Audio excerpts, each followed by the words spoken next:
The Mayo Experience. That Mayo Experience. That Mayo Experience.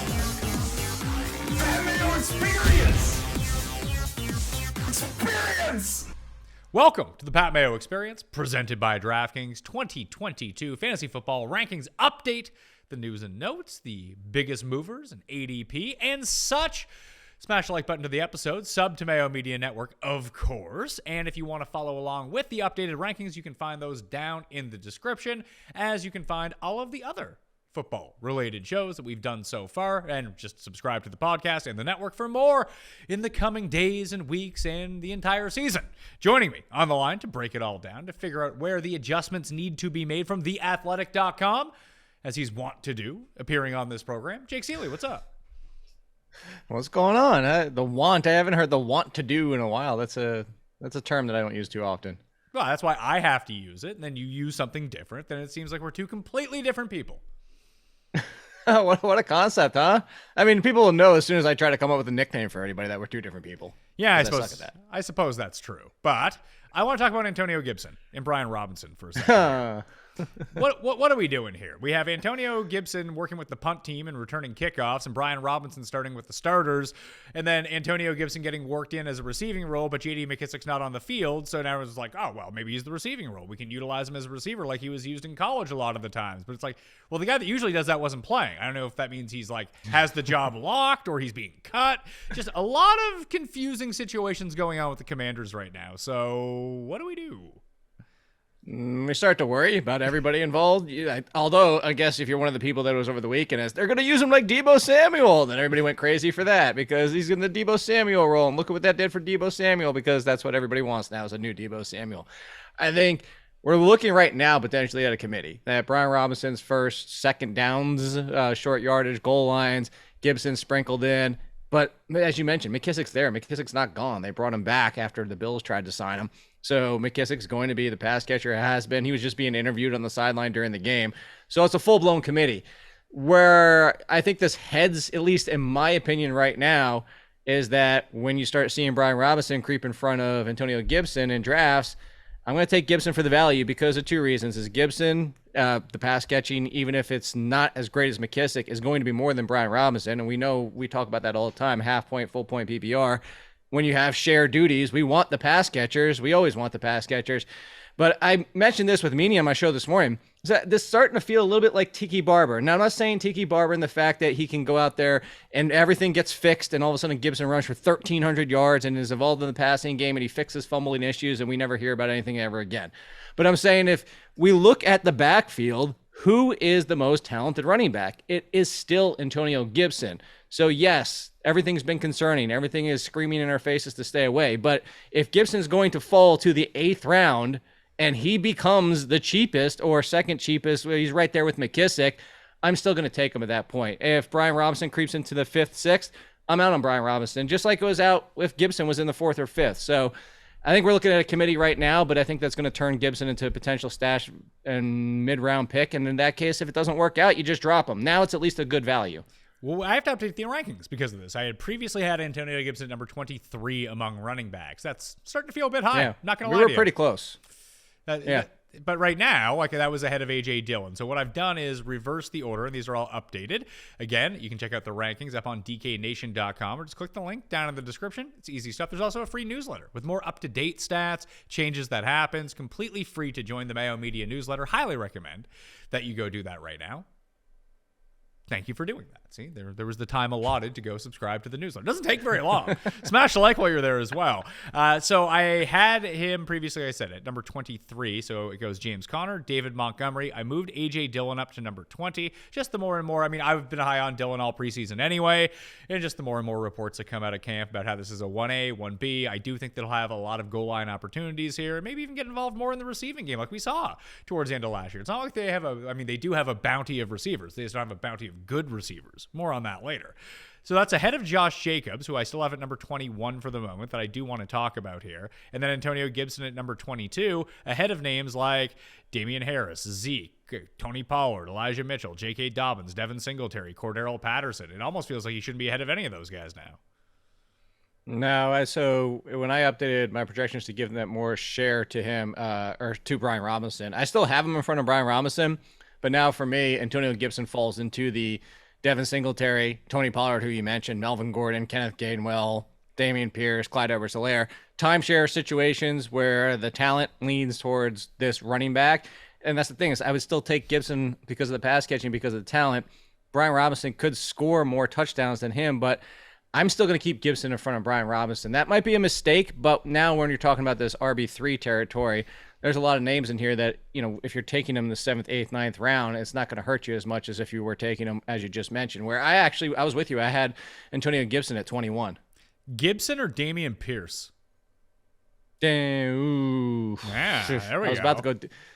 I think Dameon Pierce, just because I just don't see where his lost volume is going to come from much. Like Marlon Mack, you know how I feel about Marlon Mack, Burkhead, whatever. Like Pierce can do both, and they were so confident. Like the initial thing in that game, when I was sitting there on Twitter with everybody else and like watching this happen, and like he's not even on the field with the first team. He's not even out there in the second quarter. I'm like, ooh, this is starting to be concerning because this is the second preseason game. There's only 3 this year, as we've seen the change. And I was like, oh. But then we got the report from, I think it was Aaron Shad or Aaron Nagler, one of the two, and they said they're so confident in Dameon Pierce that they didn't need to see anymore. Like they're done. They need to see everybody else. So that tells me Dameon Pierce is in the lead. And Dameon Pierce, I know his job is set as in at least 50%.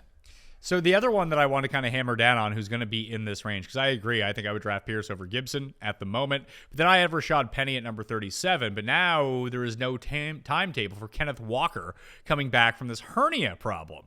So does that mean Penny, who had been previously banged up and is perpetually banged up, and then we're dealing with the likes of like Travis Homer and wiki DJ Dallas, that we're not too concerned about them, that how long do you think Walker is likely to be out? And that's just pure speculation, but it does affect how you would want to draft Rashaad Penny. So I think I need to boost up Rashaad Penny, drop down Walker, and I think that Antonio Gibson somewhere in between them.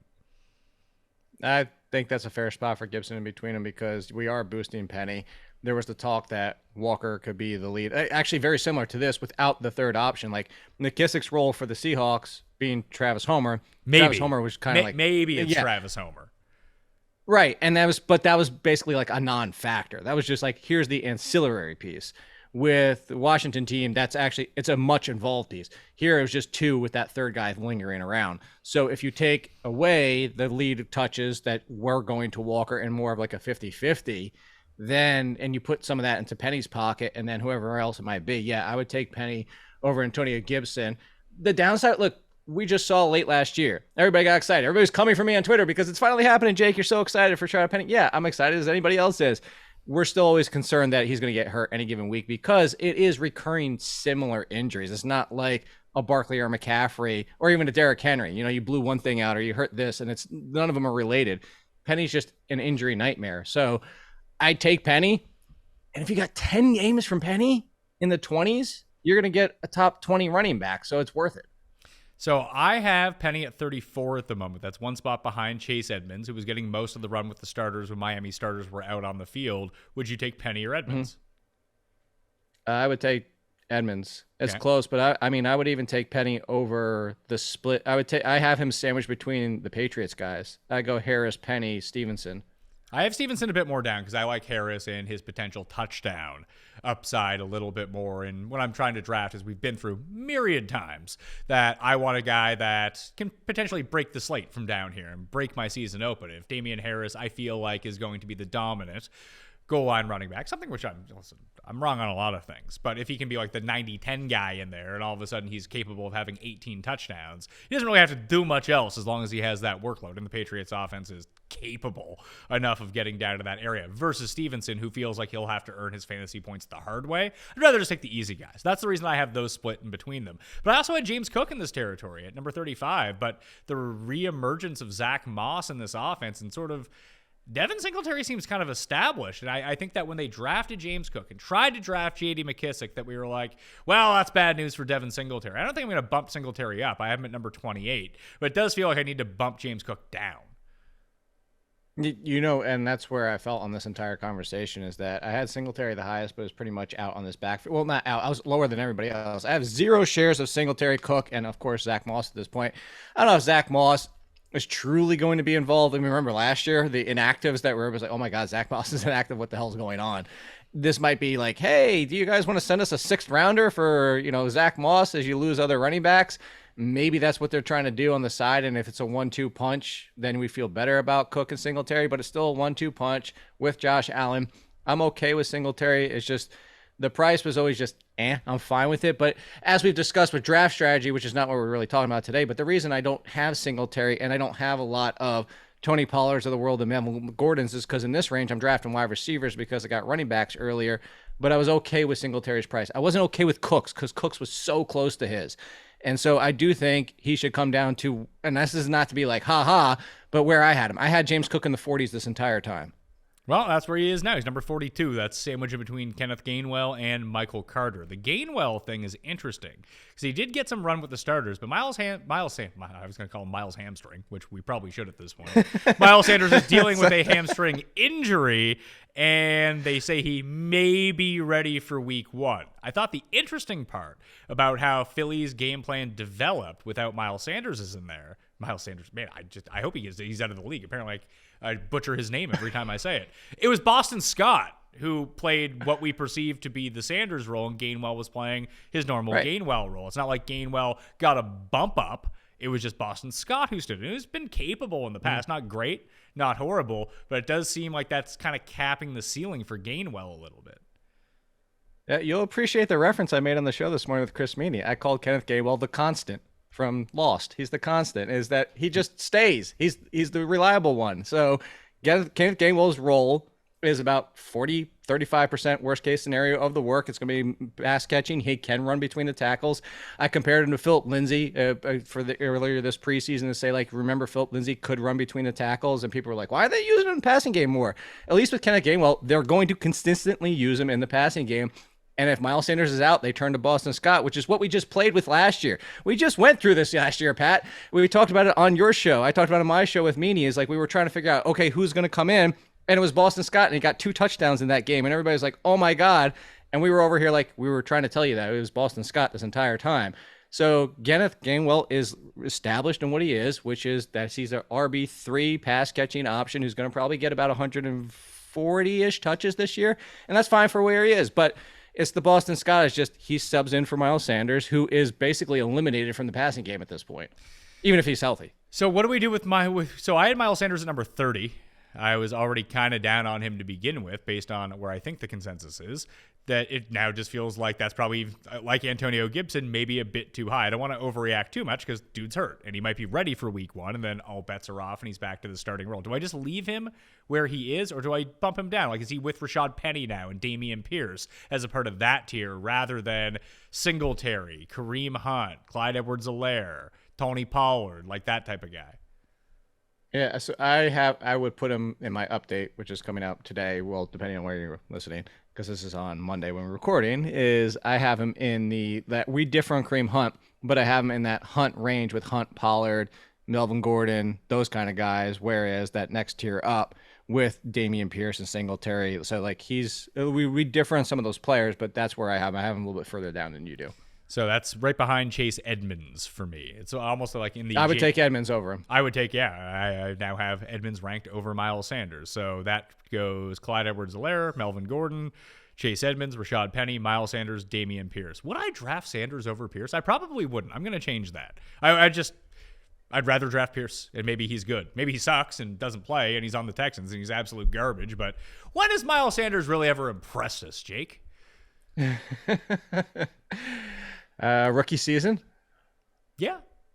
Unfortunately, it's not then. It's now. That's a real issue. No. What are you making of J.K. Dobbins at the moment? Because Harbaugh came out and said, like, they're still monitoring his progression, although he's off the PUP list. It doesn't sound like he's near 100% as of yet. It doesn't, but I think I said it to you last week, or there's so many podcasts at this point, but I said J.K. Dobbins is last. It's the Saquon Barkley situation, is that he's going to be out there. He's going to be leading the backfield. but it's probably not going to be the J.K. Dobbins we want until late September. By all the injury analysis reports from multiple websites, is that he's just not going to be 100%, even though he's ready for week one. He's not himself for week one. So I'm fine with J.K. Dobbins. I still have him in the group of like Jacobs and ETN and those kind of names. And it's more so the fact of, look, I would love to have more insurance behind him on my team, but if he's in my RB2, I'm okay with that, knowing that it's a little easier to play mix and match those first couple of weeks than it is later in the season. It's the same.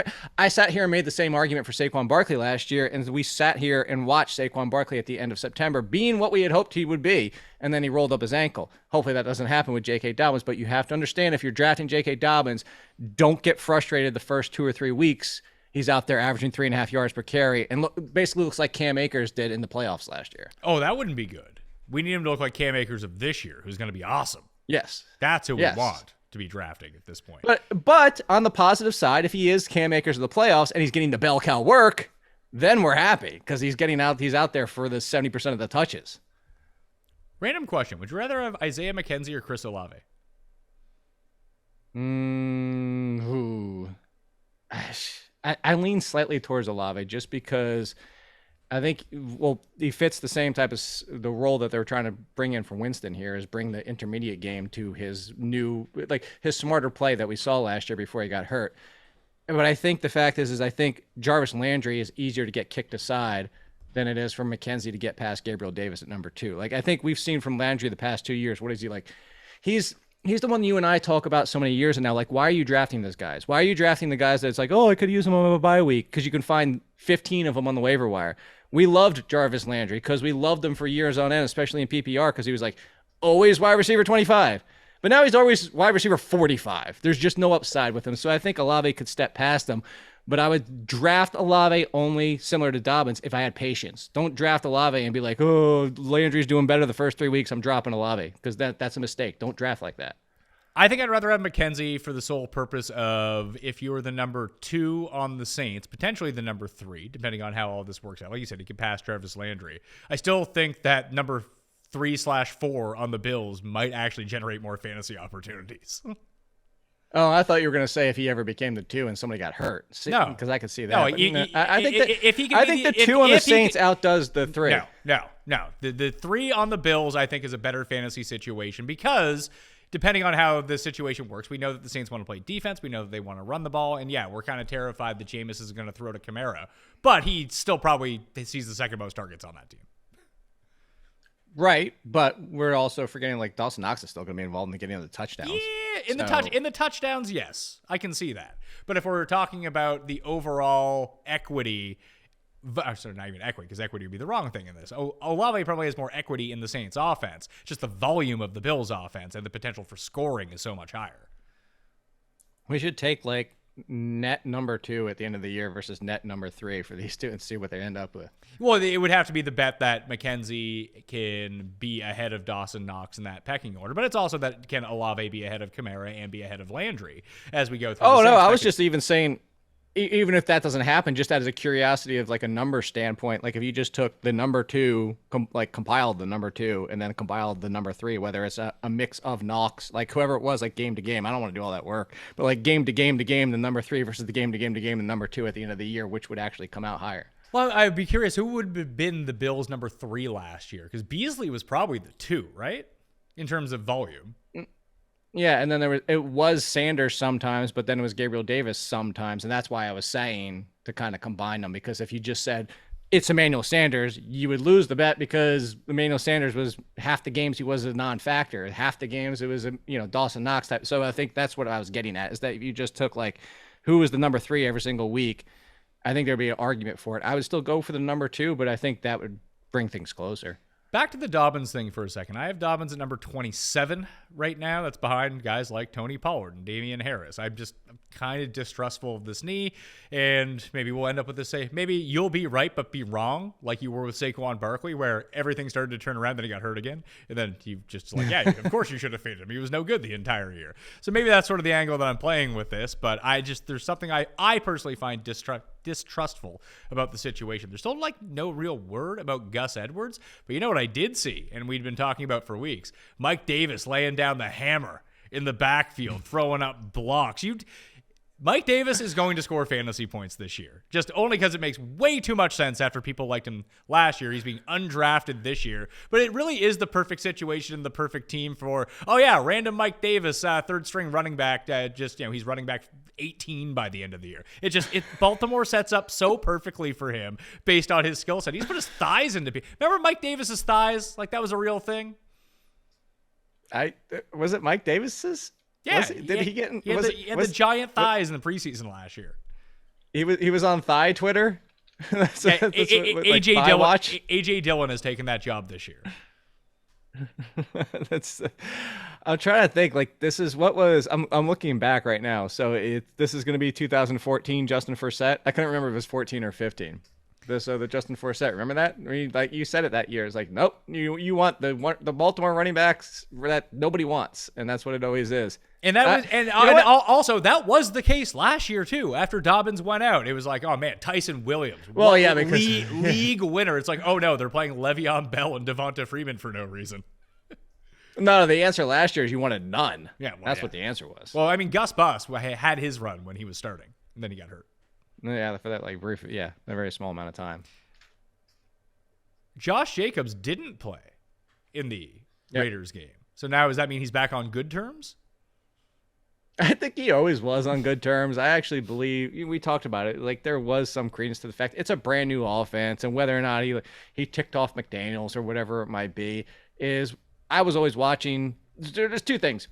Is he going to get used in the passing game? Maybe it's Josh McDaniels just does the same thing he did with the Patriots, and he doesn't even get involved in that role. But he was never that much to begin with. We always got excited week one, and then it's like, oh, well, that was fun. Josh Jacobs was involved for 1 week. It's more a bit about who's behind him. And I think that's what we said.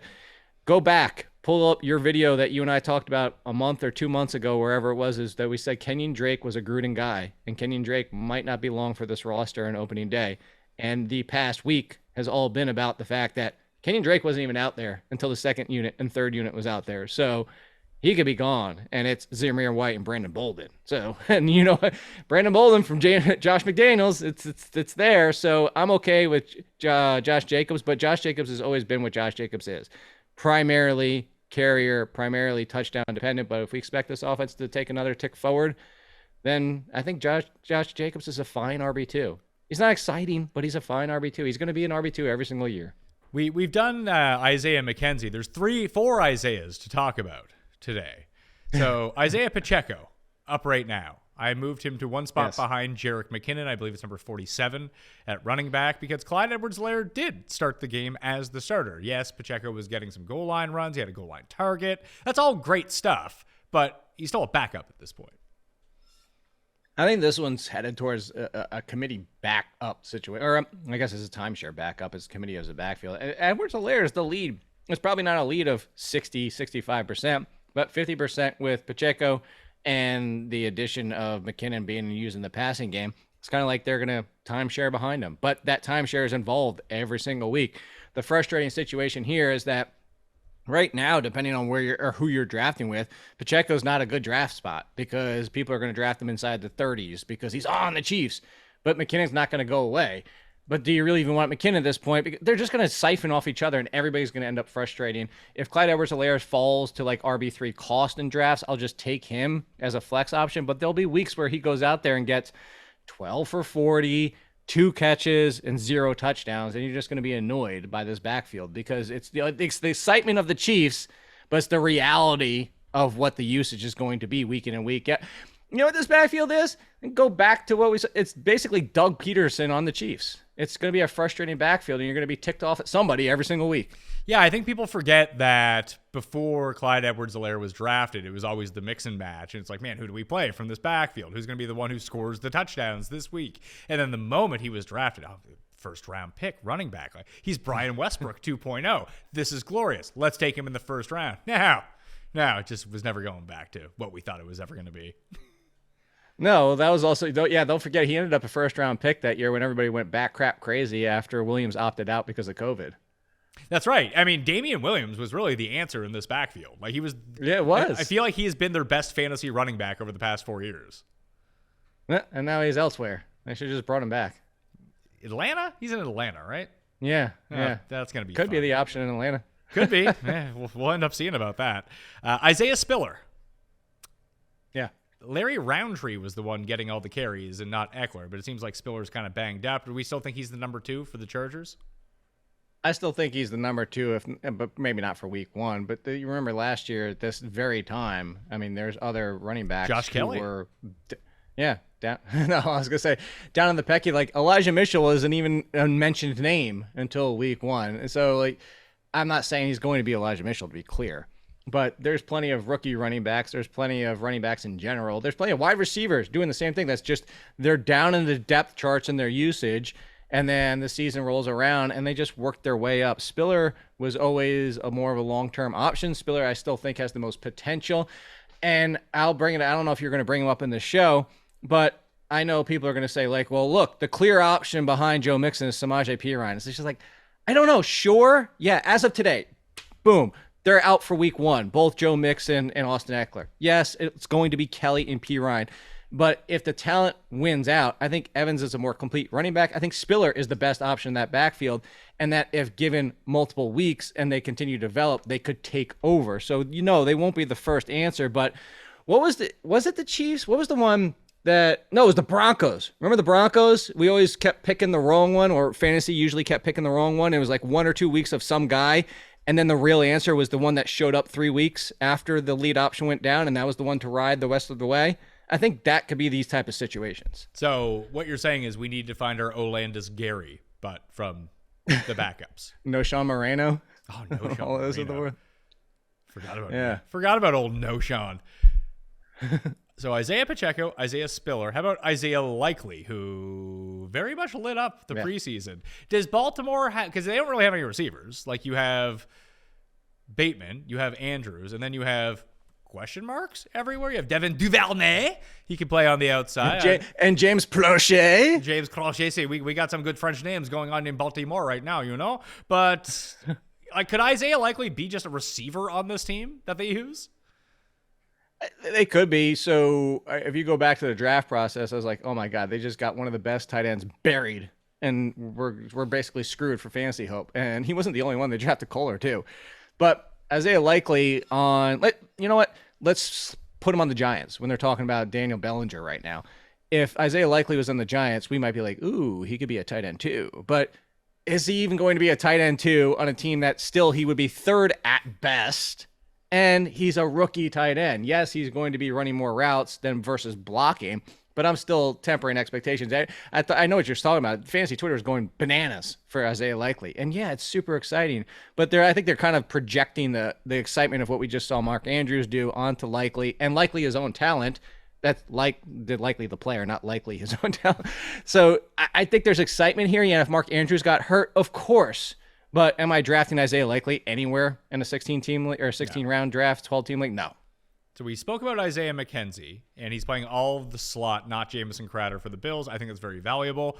People have been on this bandwagon far before me, and I'm not making it a bandwagon. I just moved him inside my top 50 to number 48 at wide receiver. I'm not reaching on him. I don't think he's a league winner, but I think he could be a very valuable fantasy asset, especially if something was, even if something was to happen to Gabe Davis. Who really cares? It doesn't seem like it's going to change McKenzie's role, but we've seen enough over the past few years. Maybe that changes with Brian Daboll gone. I doubt it, though, that McKenzie, if given a full-time receiving role, they do find enough gadget ways to get him involved that his touchdown potential could be pretty high, which is a nice add-on to that sort of stuff. It's always like when you had the kick returner or the punt returner on a team. It's just an extra, like Antonio Brown would score like a punt return touchdown here. Not that he needed it, but it was a nice bonus, just like Jarvis Landry. Just those guys who can score in myriad ways. If their volume's down for one game, maybe they can contribute somewhere else, be it on a jet sweep or a punt return, whatever it might be. I always do like having those guys because it gives them a few more outs. Not someone I'm like, man, this needs to be my wide receiver too, but if I need to play someone in a pinch as a bench spot, and that's what he's being drafted as right now, I do like that. But would you rather have Isaiah McKenzie or Josh Palmer? Ooh, you're speaking to my heart with Joshua Palmer too. Are we officially, by the way, are we chopping these names now? Are we down to Gabe instead of Gabriel and Josh instead of Joshua? Like, because they were just the opposite things last year. But anyway, somebody figure that out for me. I don't care what it is. I'm just going to refer to them as they're my friends, and this is what I would call them. Okay, that's fair. You don't have a nickname for Josh Palmer? Not yet. He is Canadian. Okay. Is he? He is. And I usually say check birth origin. I focus on so many other things, but I just want them both, honestly. So I guess what it'll come down to is I think if you look at the two teams, the more non-factor. I mean, we're still talking about Parham for what, the third straight year they're talking to Parham. Are we talking about Parham? Yeah, I mean, we are. They're like, well, I know the community, like they're talking about he's making plays out there, and like that Gerald Everett's gonna get slotted behind him. So my point being, I'm more of your response of like, are we really? Like, I would rather go for the third wide receiver when the tight end's kind of a non-factor versus the tight end when, as you mentioned, we just had the conversation earlier in the show, could be battling for the third option. So Isiah McKenzie's more likely to struggle with Dawson Knox taking away those touchdowns or opportunities.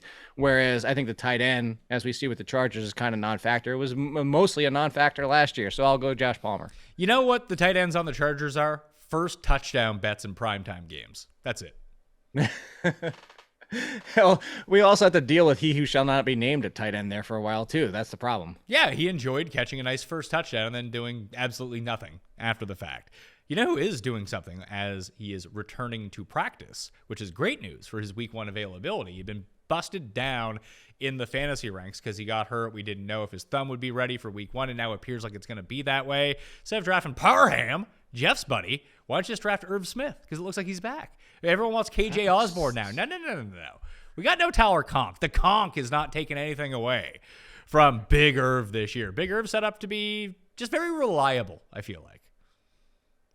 He was in my breakout tight ends. I've been like Big Irv the entire time. And like I said, the Big Irv is the real big tight end that you want. And everybody's finally off of Big O.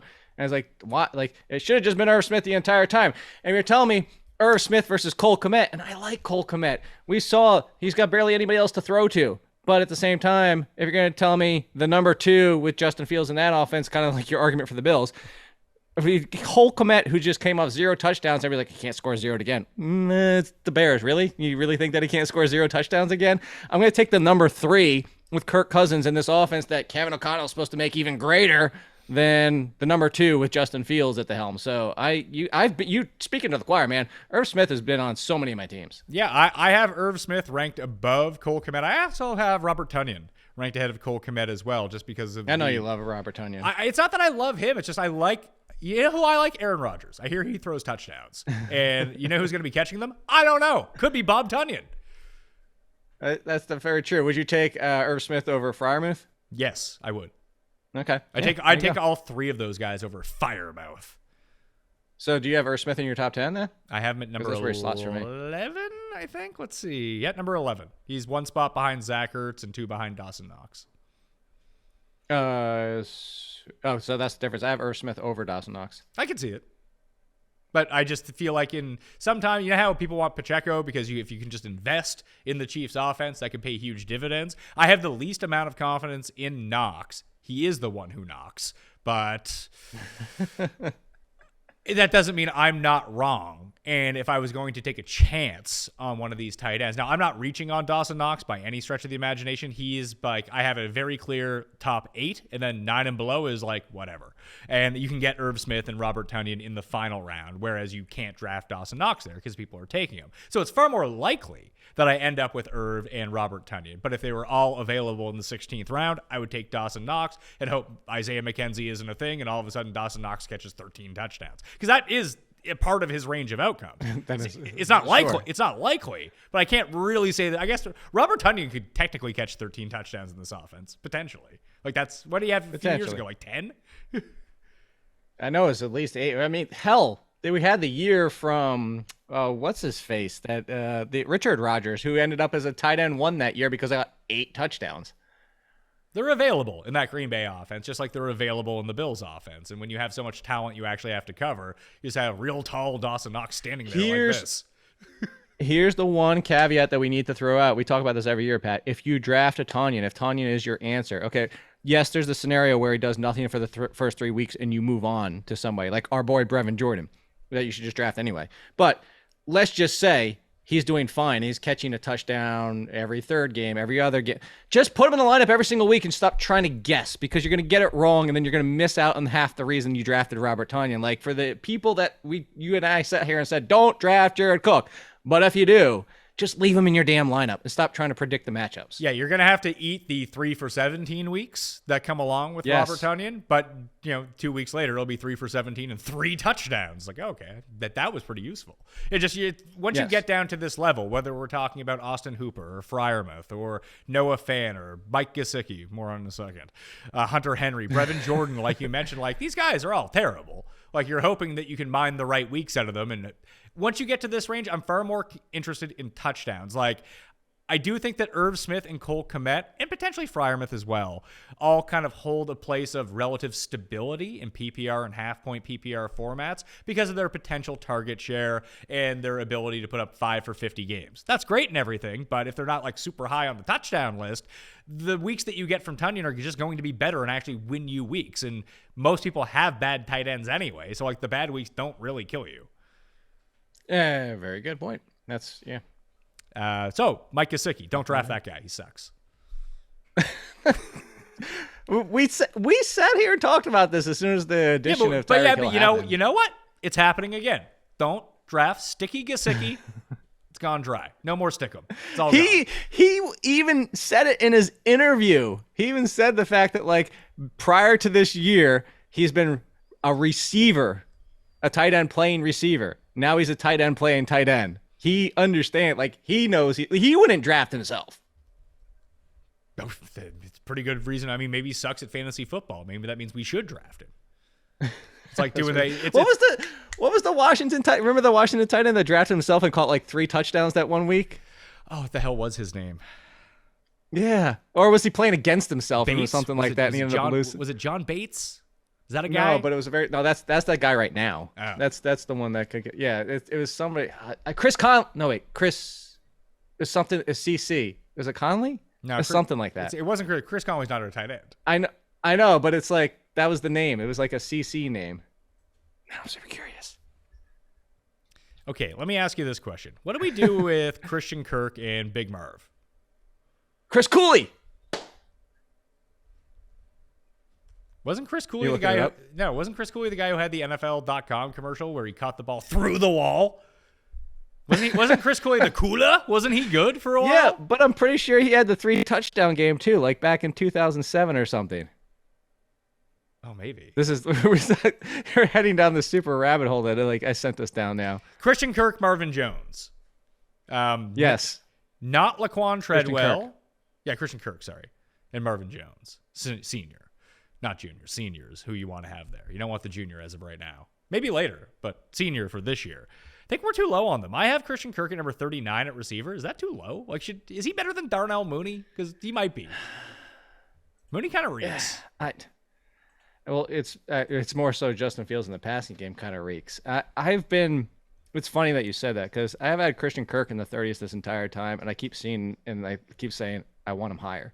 But who do you put him ahead of? Like, do you put him ahead of Drake London? No, right? No. Do you put him even ahead of Robert Woods? No. Yeah, I would take the chance on him over Robert Woods, but like, would I take the chance on him over Hunter Renfrow? No. Alan Lazard? No. Jerry Jeudy? No. Devonta Smith? I think that's where I'm at. Yeah, and you're mentioning a lot of the guys that are in the same, like, okay, we differ on Robert Woods, but all these names that you're mentioning, he's in the same group for me. He's in that 30 group, and it's the fact of, I don't know that anybody on the Jaguars goes over 1,000 receiving yards. Ooh, I think Christian Kirk. I don't know about that. Yeah.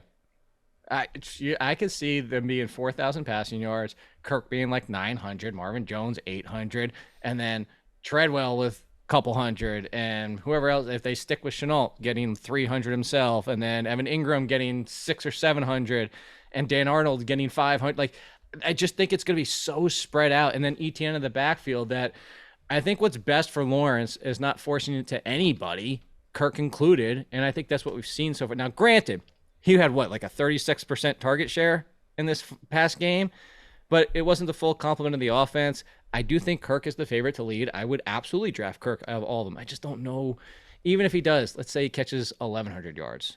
Who's going to have more touchdowns, him or Mooney? I think that's a Probably- worthy conversation to have. I mean, probably Christian Kirk. I would. Probably. Are the Bears? But Gonna I think score it's a worthy Are conversation the Bears to have. going to score a touchdown this year? Because they might not. This year, Yeah. maybe the first couple weeks. All By the 17 way, games. Chris Cooley, Week 14, 2005, 3 touchdowns against the Cowboys. There we go. That's what it was. Who is the guy on opening night for the Cowboys? The receiver, Ogletree. That was against the Giants. Oh, he had back-to-back weeks. It was weeks 1 and 2 that year. 2011 opening Thursday night. Ogletree, I think, had 3 touchdowns. And then everyone picked him and up. then he had a another good week, too, and then he Well, sucked. No, I was gonna say he had a decent week 2, where like everybody who didn't believe week 1 waited, and then after week 2, and there's like, oh, everybody's, and then and he completely disappeared after that. That tracks. Marvin Jones, I had ranked pretty low. Would you rather draft Wendell Robinson or Marvin Jones Sr.? Wendell Robinson. Would you rather draft Marvin Jones is falling into that Randall cut like we talked about before. Like he's just going to be Marvin Jones in the 40s. Like he's just going to be that Jarvis Landry. Those guys where it's like, I want the guy. Wendell Robinson could potentially be nothing. But there's a world where Wendell Robinson is also a top 25 wide receiver. DeAndre Hopkins or Marvin Jones? Hopkins, and I'll wait. Okay. Donovan Peoples-Jones or Marvin Jones? Marvin Jones, because That's the spot. Jacoby Brissett can't throw to Donovan Peoples-Jones. He's too far down the field. Jacoby Brissett was the guy that used to bring in to throw Hail Marys instead of Tua. Yeah, but they never landed. No, but they just kind of like he threw it really he high. could chuck it down there. Yeah, throw it really high. I put it this way: there's a difference. He can throw it just as far as that Bills guy can punt it. Sure, that was so bad. I mean, that guy has a boom leg, so. Oh wait, you're talking about the good one? I thought you were talking about the one that went like 20 yards. No, Punt Jesus. Was that not the Bills guy? No, the guy that just won the job. Yeah. Marvin Punt Jesus. Jones. Where's old Peoples Jones here? I got to slot in. Like I would There we go. at this point, I would take George Pickens over Marvin Jones. I'm just gonna take Oh, yeah, the upset. Marvin Jones is replaceable. I have Pickens ahead of him, but I don't think I'd even take Michael Gallup. I don't know about that. I did bet. I finally found some really good odds on CeeDee Lamb Offensive Player of the Year, 75-1. Very excited about it. Ooh. He's gonna be so terrible. I can just feel it now. Now that I'm in on him. You just ruined it. Oh yeah, just absolutely killed me. Tom Brady. Apparently, he's going to play football this year. He's going to return to practice. He's not on the Masked Center. He's not on the Masked Singer. No, he was just on like vacation with Giselle and the kids. Like he's like, yeah, I'm Tom Brady. I'm 45. Like, don't worry about me. I'll show up and I'll be ready. It's not like the guy has an off season. He's TB12. He's doing the diet year round. And Wirfs looks like he's going to be fine for week 1. Although they did lose an offensive lineman either this week in practice or over the weekend. Hard. I'm not too worried about that. I want my left tackle to be out there, and it appears like he's going to be fine. Where are you at with Brady? Because I don't know. This whole preseason thing, great for NFL media. It gives people tons of stuff to talk about. But like pure fantasy-wise, I never shifted anyone anywhere. I think he's going to be fine. I mean, Cuss picked him to win MVP. I assume that's why all of this weird narrative happened. But Evans fine, Godwin fine, Tom Brady. These guys are good. If Leonard Fournette, top 10 running back. Godwin's a little bit of a question mark. Still, it's one of those ones like, yeah. So Brady, I still have at the second half of the top 10 quarterbacks, just for the main reason it's all in the arm. And yeah, he just finished number 2, but it's 0 rushing upside. And then what if Godwin isn't 100% for week 1? And then you're Julio Jones, Russell Gage, no Gronkowski, who, yeah, granted they have other options at wide receiver that they didn't have last year, but still that Gronkowski connection is similar to taking away Tyler Lockett from Russell Wilson. It's just like that knowledge of where he's going to be. And I know I'm getting a touchdown in a red zone if I need him. So I just say, like, Tom Brady's great. It's just there's a big floor of, we've already seen it from Aaron Rodgers. Like, what if, I'm not saying it's going to happen, but what if he throws 4,300 yards? Still a nice year. But it throws only 28 touchdowns. Not even a top 10 quarterback. Again, it's Tom Brady, so don't expect it. It's just that when you look at the names he's around, like Kyler Murray and Herbert and Mahomes and even Hurts and stuff like that, you're getting such a high, opportunity elsewhere with, like, the Murray and the Hurts and stuff like that I just have him. I've always had him at like 7 or 8, and people are always like, "Oh, why do you hate Tom Brady?" I don't. It's just I see more of a variance, and that's why he's not a locked-in, guaranteed. Like if Tom Brady falls to the 10th round, I'll take him, but I'm definitely not taking him in that 5th, 6th, 7th round. Oh, I'm with you. I have Tom Brady at number 10.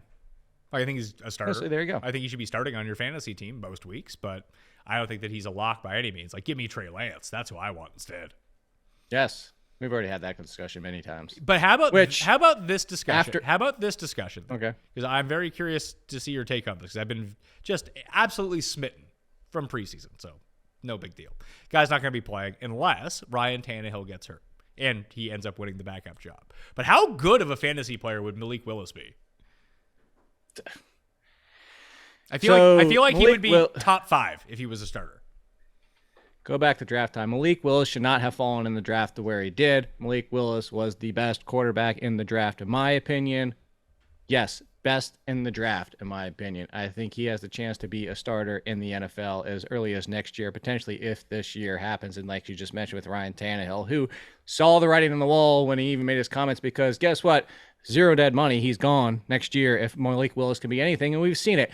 He makes some stupid decisions, but I already said the upside of Malik Willis, and I'm not calling him Patrick Mahomes. Oh, boy. But we sit here and praise Patrick Mahomes for making the throws Malik Willis has been making. Some of them are stupid decisions. Some of them are going to turn into turnovers until you are Patrick Mahomes. Not saying that, but all the similarities are there between he and Patrick Mahomes of the potential. Same thing with Trey Lance being Josh Allen. Probably never going to be Josh Allen, but it's the similarities and styles and what could be. I believe Malik Willis, if starting for the Titans, he would be a QB1. He would be back end, but we just talked about Jalen Hurts and all it takes to be a QB1. He's going to run. He's going to be aggressive. He's going to make some stupid decisions and turnovers and some interceptions. But if we're talking fantasy, he'd be a QB1. If he was the starting quarterback for the Titans right now, I'd take him over Lance and I'd take him over Hurts. Not Hurts, maybe Lance. I was considering putting Lance ahead of Hurts. I can't because I'm a coward. But I just feel like what his upside potential is with the throwing and running, I think it beats what Hurts. I mean, we know what Hurts' baseline is. That's why he's so valuable. It's very hard for him to have bad fantasy games. It feels like with Willis, like we're seeing, I mean, Justin Fields kind of falls into this as well, but he doesn't run like Willis runs. In terms of just being as effective. Right. But just the offense that he would be stepping into with a much better offensive line, like he'd just be so much more effective at doing this. It'd be deep passes and running, which is fantastic news. Plus, they do have a running back that you have to account for, which you start running an RPO or two with Derrick Henry, and all of a sudden you're going to have a lot of running room from time to time throughout the course of a game. And almost like the Jameis year that we talked about. Interceptions and fumbles aren't bad for fantasy. They're actually good for a quarterback because it keeps him throwing and running. Yeah, 33 touchdowns, 30 interceptions, QB2. Yeah. So, like, I can see it, and even thinking about it more, though, because of the weapons, because I'm a Robert Woods guy, but he's their number one. And Traylon Burks can't even get to be number 2, who I love. Traylon Burks, pure talent, but I think he's more of next year or even late this year than next year. But even if it is, you're telling them, stack up the rosters, and I would still take the Eagles and the 49ers rosters over the Titans, because it's basically Derrick Henry, an injured veteran we're hoping for, and then a bunch of question marks. So I love Malik Willis, but doesn't sound like it. Sounds I like actually think he'd be. Kind of sounds like you hate Malik Willis. Of course, it sounds like I hate the guy. I saw an article about that the other day. Nobody loves this guy more than me. I'm drafting him outside the first round. What? Baker Mayfield has been named the starting quarterback for the Carolina Panthers. He won. I mean, he needed a rookie to get injured, and Sam Darnold had to be his competition, but he gets the Browns week 1. Baker was always going to be, a healthy Baker at least, is always going to be the better situation for DJ Moore, for Robbie, now spells his name differently, Anderson. I guess for Christian McCaffrey, I guess it's kind of irrelevant at this point. Is there anyone else that we should even, should we even be drafting? I mean, yes, people are drafting Robbie Anderson. You probably should draft Robbie Anderson if he's available in the last round or whatever it is. But you're not going out of your way to get Robbie Anderson. Outside of DJ Moore in this receiving game, because McCaffrey sucks up, theoretically, so much of it when he's on the field, is there an option that you would take? Is Terrace Marshall someone you want to take a shot on or no? I was if Robbie Anderson faltered and lost a job to him, but Terrace Marshall has actually not even been out there a ton himself. So Robbie Anderson just 2 years ago was neck and neck with DJ Moore inside the top 50, top 25. And I'm not saying Robbie Anderson is going to get back to that. And Christian McCaffrey's a huge Robbie Anderson's third. It's DJ Moore and Christian McCaffrey. Let's make that clear for everything. But tight end's a non-factor. Tremble. I like Tremble, but it's Tremble and Ian Thomas. As I mentioned, Terrace Marshall, great talent, but struggled last year. Injuries on top of it, hasn't really been out there much again this preseason. We're seeing Rashaad Higgins getting run out there, so Fun. I think it's a very clear, it's a very clear 3. And if Robbie Anderson's the 3 with Baker Mayfield, I'm in on him. As you said, like I'm not going out of my way, but I see Robbie Anderson, as you mentioned, he's still on the board after names that we've already talked about, like third wide receivers, like KJ Osborne, Josh Palmer. Off the board. Robbie Anderson's still sitting there. DJ Chark, who might not be even a starter when Jameson Williams is 100%, off the board. Perine Campbell, as you will say. Sky Moore. These guys are off the board, and Robbie Anderson's still sitting there because nobody wants Robbie Anderson this year. Well, everyone tried to use Robbie Anderson last year, and if you looked at like, oh man, unrealized air yards, Robbie Anderson, this guy should be scoring 30 fantasy points a game. I think he did it once. Like he had like the really good game once, and it was really late into the season. You know who was top 10 in unrealized air yards last year? Cortland Sutton. And I'm not saying Baker Mayfield is Russell Wilson, but so one gets a better quarterback. They both get better quarterbacks. One gets a future Hall of Famer quarterback. One gets Baker Mayfield, but still we're just 100% all in on Cortland Sutton being top 15, and we still don't want Robbie Anderson. Again, I'm not saying like it should be crazy, but maybe he's going to have a terrible season now because I have way too much Robbie Anderson. Okay. I mean, for the record, I would rather have Isiah McKenzie over Robbie Anderson. Who is the other name that you hit? Josh Palmer. I think I'd take a chance on him just in what I project to be a higher scoring offense. But you could be completely right because it doesn't seem like Carolina's going to win very many games. So a lot of throwing in their future. The Vikes traded for Nick Mullins from the Raiders. You know how much the Pat Mayo experience and the entire community love Nick Mullins, as he is the most anti-cussed player of all time. But I think it's a really nice fit that if Cousins goes down, you have a quarterback who's like semi-capable of making some high-efficiency deep throws. Like discount Kirk Cousins. Yeah, very much so, yeah. They hate Colin Mond. Hate him. But that's also telling that you have a new head coach coming in, and they still don't like Kellen Mond to the fact that they traded for Nick Mullins. So that's pretty telling. Michael Thomas has a hamstring injury at practice. I don't know whether this is a good thing or a bad thing. I think it's a good thing because I'm drafting him either way. Is it? And I'm taking the chance. And this only works to like we were starting to see Michael Thomas creep up in ADP into into the low 60s, into the high 50s. I feel like this news will bump him back down to like low 60s, mid 70s, where I'm fine gambling on him anyway. The thing is he's another one that I want to put higher, but I don't know how I get him. And where do you have him? Where do you have him? 23. I have him at 25. So you're higher on him than I am. I have him behind Hollywood Brown and Rashaad Bateman. So I have him behind neither of them? Yeah, neither of them. So there's the difference right there. Because he finished number 1, and granted it was the Drew Brees, but he still could finish top 10. But when you're drafting, this is why so there's two parts to this. This is why you can't put him higher, but you should go get Michael Thomas at his cost because he could finish top 10. It's just, how do you sit there in a draft and take Michael Thomas over Jalen Waddle and Allen Robinson and Cortland Sutton and Brandon Cooks and Mike Williams? Like, you just don't do it. But at the same time, could he finish in front of all of them? Absolutely. And that's why I'm with you. If this drives down his cost and you keep getting Michael Thomas as your third wide receiver, and it's just printing money. And that's why I say I think I have no idea how it's going to affect his real life status. It could be horrible, and he has like a blown out hamstring or something. That doesn't appear to be the case. But soft tissue injuries in training camp tend to be reoccurring. That's never good news. But the whole point is I'm taking him either way at where he's going. So anything that can bump down his value is good in my books because it's just cheaper for me. Yeah, I'm with you. All the Michael Thomas, all the last year's trash. Well, how about Logan Thomas, who apparently is going to be maybe okay for week 1, maybe week 2? Do you have any interest in him? Maybe. It doesn't sound like he's even going to be 100% till late. And, I think that this is another team similar to the Panthers we just talked about, where I would have been excited about Logan Thomas if he was already out there for a few weeks and looking like Logan Thomas again. But because of Dotson and the fact that Curtis Samuel is healthy as of today and actually doing nice work in the slot. So Ben Standig for The Athletic broke down Terry McLaurin 90% out wide, a little bit in the slot.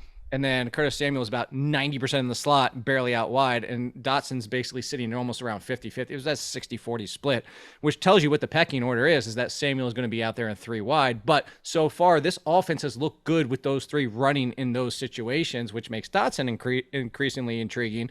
But point being, is it kind of just leaves out the tight end position. It's very few off. Like we talk about this every year, but how many teams throughout the year do we want a fourth option in the passing game that's not even included in the backfield? So, yeah, Logan Thomas was fun, and I was excited when he could potentially be the number 3, but I feel like he's the 4 now. He was like the number 2 for a while. You know, like he was splitting. He was, because they had nobody else. Yeah, he was splitting second receiving duties with J.D. McKissic.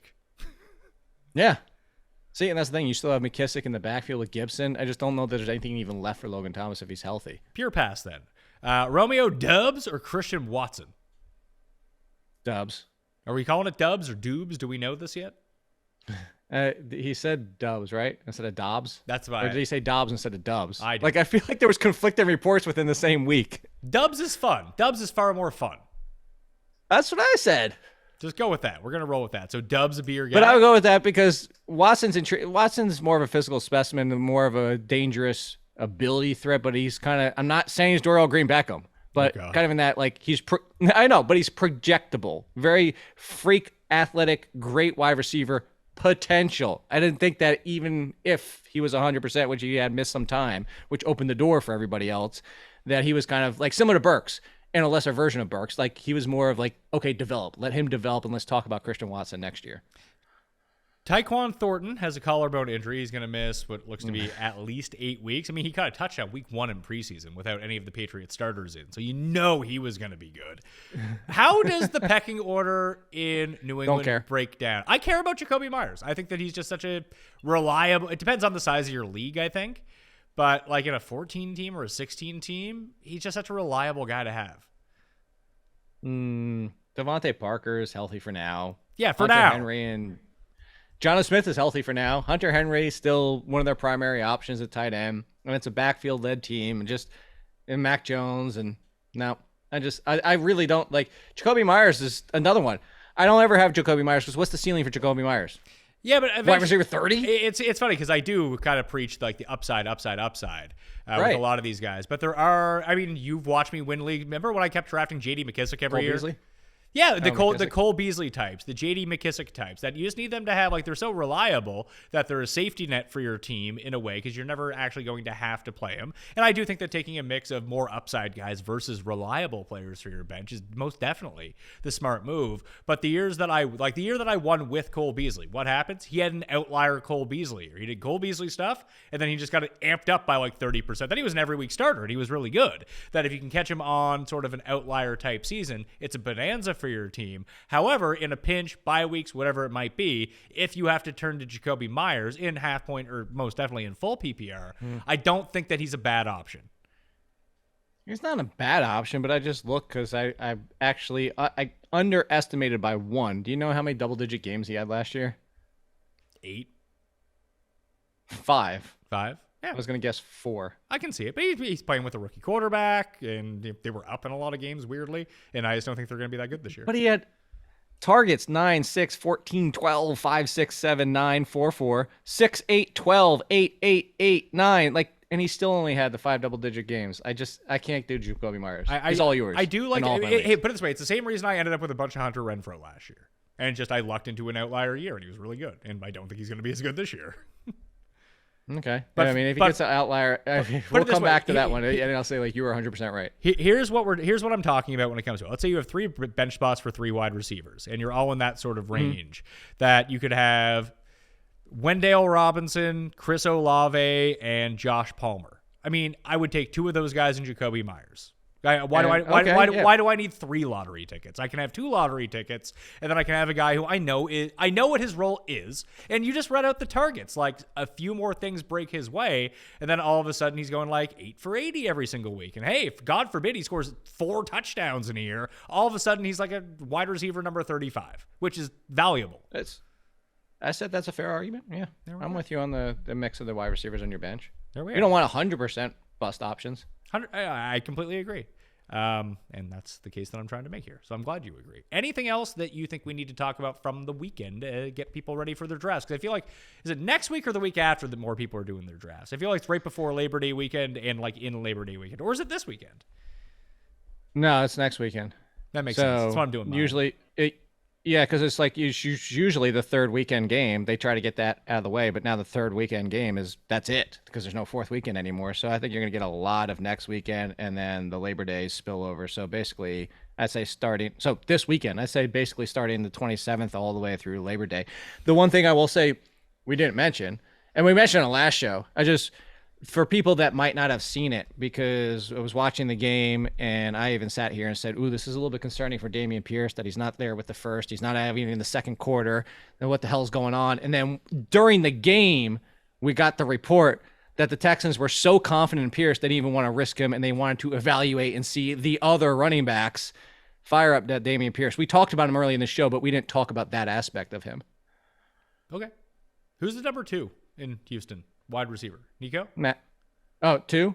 Yeah. Yeah, Nico Hollins. Yeah. Or Okay. Brevin Jordan. Oh man, it'd be nice if it was Brevin Jordan. Just Kyle, I really like the name Brevin. I'm not gonna lie to you. I think it's a cool name. That's a cool name. Yeah, it's a good name.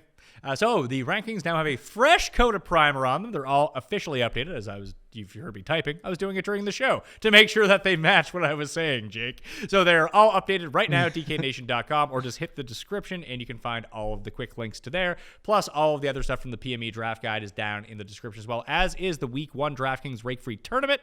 And if you want to run your projections for free, runthesims.com. You want to get the DFS and betting package all in one. Runthesims.com/Mayo will get you a discount off of the full season price. You're going to want it in 2 weeks. You may as well use it now and at least try to utilize it for week 3 of the preseason and get those game playing time projections to really dominate the props in DFS. What do you got going on over at theathletic.com this week? So I mentioned the trash thing earlier because this week is last week's trash. We're renaming because everybody's calling things my guys these days. So basically the guys I drafted that you should too. And then what else? Oh, we're going to hit up the beat reporters over the next 2 weeks there, Pat. We're going to have some of the popular questions like how really concerned about Gibson should we be? You're going to talk to them. Yeah. You're not physically going to hit them? Oh, no. Oh, that's good. Yeah, that's good on their part. Yeah, keep my job. Yeah. I mean, maybe that's part of the job then. If you're a beat reporter, you have to come in, Ciely smacks you around a bit, and then you got to go back on your way. Yeah. Fortunately, they're very light slaps coming from me. At AllInKid on Twitter. Once again, theathletic.com. Follow me at ThePME. Rankings are updated. Smash likes up to the channel and the podcast. I'm going to be giving, Jake, should I give one person $500, 2 people $250, 5 people $100? I mean, that's going to be giving away money before the start of the season. So stay tuned on how people should get that. What do you think I should do? What do you think people would like more? One person gets 500, 5 people get 100. What would you be in the market for? I would do it kind of like a fantasy league. One person gets 250, 2 get 200, and 1 gets 50. I don't want to do 50. I want to make it at least 100 for people. So I guess maybe I'll give away Okay, then 50. One person gets 200 and 3 people get 100. All right, maybe check back because the giveaways are coming. I'll tell you how to do that. We got AFC, NFC win totals. We'll be back with Jake. We got some more DraftKings strategy coming and some betting strategy along with the best bets for the year all over the course of the next 12 days. So Mayo Media Network is where you want to be at. Sub to it on YouTube right now and the Pat Mayo Experience. Audio, podcast, written review, 5 stars if you got the time. Thank you all for watching. I'm Pat Mayo. I'll see you next time. Pat Mayo Experience! Experience!